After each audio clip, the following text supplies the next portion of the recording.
Hey guys, I just wanted to give you a quick update on my series, Who is Jesus? I know I look a little sick right now, and we're going to be talking about Jesus is the healer. Um, Normally that's probably how we act when we read about Jesus being the healer, right?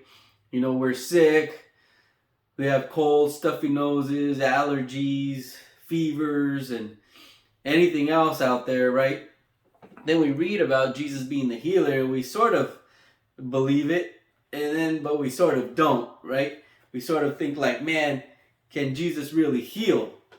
Well, our next video, our next morning study on Wednesday at 7 a.m., it's going to be about Jesus being the healer, our healer. And we're in a series called Who is Jesus? You like my sign there? I was given that, about, I don't know, 10 years ago. And because Jesus is a lot of things, and that's what we're focusing on. But right now we're be focusing on Jesus being the healer. And as I was doing my study, I ran across something that was new to me. Okay, now you have the Gospels: Matthew, Mark, Luke, and John. But Matthew, Mark, and Luke are synoptic Gospels. A lot of the stories are the same in all of their Gospels. They just have a different perspective about them. Now, so I'm reading in the book of Luke, in just my regular reading, and I was going to be focusing on in the book of Matthew for our study. But what was interesting to me, what was new to me, was that in the book of Luke, Jesus heals Peter's mother-in-law before he chooses his disciples. Or let's just say the story is before the story of Jesus healing Peter's mother-in-law is before the story of Jesus, asking Peter and getting his first disciples to follow him. But in the book of Matthew, it's the opposite. Jesus goes and gets his first disciples. He begins his ministry by doing that. Then he does the Sermon on the Mount. Then he heals Peter's mother-in-law. Now, that's, again, interesting to me. Matthew, of course, being one of the disciples, he was there. Luke, he did get a lot of information and studied it to be able to put the book of Luke together. He followed Paul, but he was smart. He was a physician, so he probably had the connections and the intellect to be able to put all of this together. But then there was another thing that was really, really funny to me, okay? Now, in the book of Matthew, it's just a regular story, okay, of Jesus finding his disciples. And you would think, oh, Jesus just walked by the shore, saw Peter, said, come with me, right? That's how you read it there. But Luke gives us a little bit more. Now, I'm going to not read it to you, but I'm just going to give you some footnotes. So in chapter 5, Jesus calls his first disciples.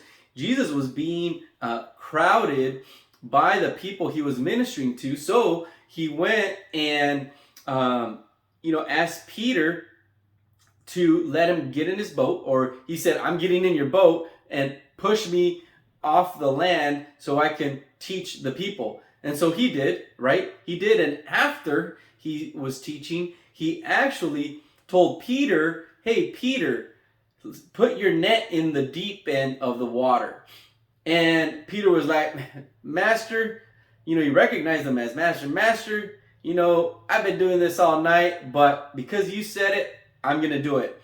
And so Peter does it, and then he gets a whole net full of fish that the net starts breaking, right? So he gets excited. I would be too, right? If my business flourished like that in one instant, and I got that many fish, that many deals in one moment, man, I'd be excited too. He was so excited that it says that Peter fell down at Jesus' knees, saying, depart from me, for I am a sinful man, O Lord. Like, he was so excited, got down on his knees. He's like, man, you just made you met my quota and then some for the day. But when Jesus previously, according to Luke, or it could have been after, according to Matthew, when Jesus went to heal his mother-in-law. It's pretty bland.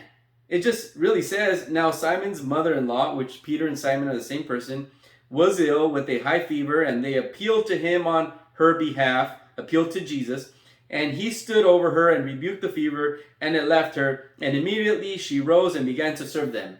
So Peter, Simon, pretty much says, Jesus, can you heal my mother-in-law? And Jesus goes, all right, heals her. And then he's like, hey, can you serve us food now? You know, we're getting hungry. Or, hey, we need this, we need that. However she was serving them, she wasn't really as excited for her mother-in-law, for his mother-in-law to get healed as he was for his business to thrive. You know, so sometimes I read the Bible and I start laughing because, you know, you have those moments, right? You know, your wife or husband asks you, hey, we're going to have dinner with my parents, you know, your in-laws. And you're like, oh man, I just remembered I had an appointment, you know, that day or at that time.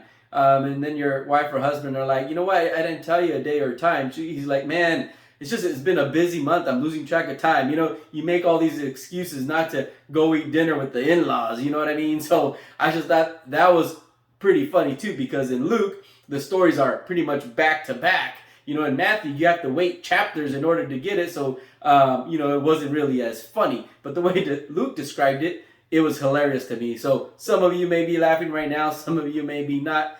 Maybe not. But just thought I'd let you know, give you a little bit of insight. We're going to be talking about Jesus being the healer and how, you know, we need to sort of follow in those footsteps, receive it, and also learn about what it means to believe in Jesus as a healer, regardless of how we feel or how sick we are or how sick are those around us. You know, tragic things do happen, and it is unfortunate. So stay tuned. I'll continue to give you some updates throughout the week. Hopefully I find more funny stuff. But thank you. Again, my name is Jose. The Bible study is called The Word in Action. It's at 7 a.m. via Zoom on Wednesday morning. So just let me know if you want the link, and you can join us at 7 a.m. All right? God bless you.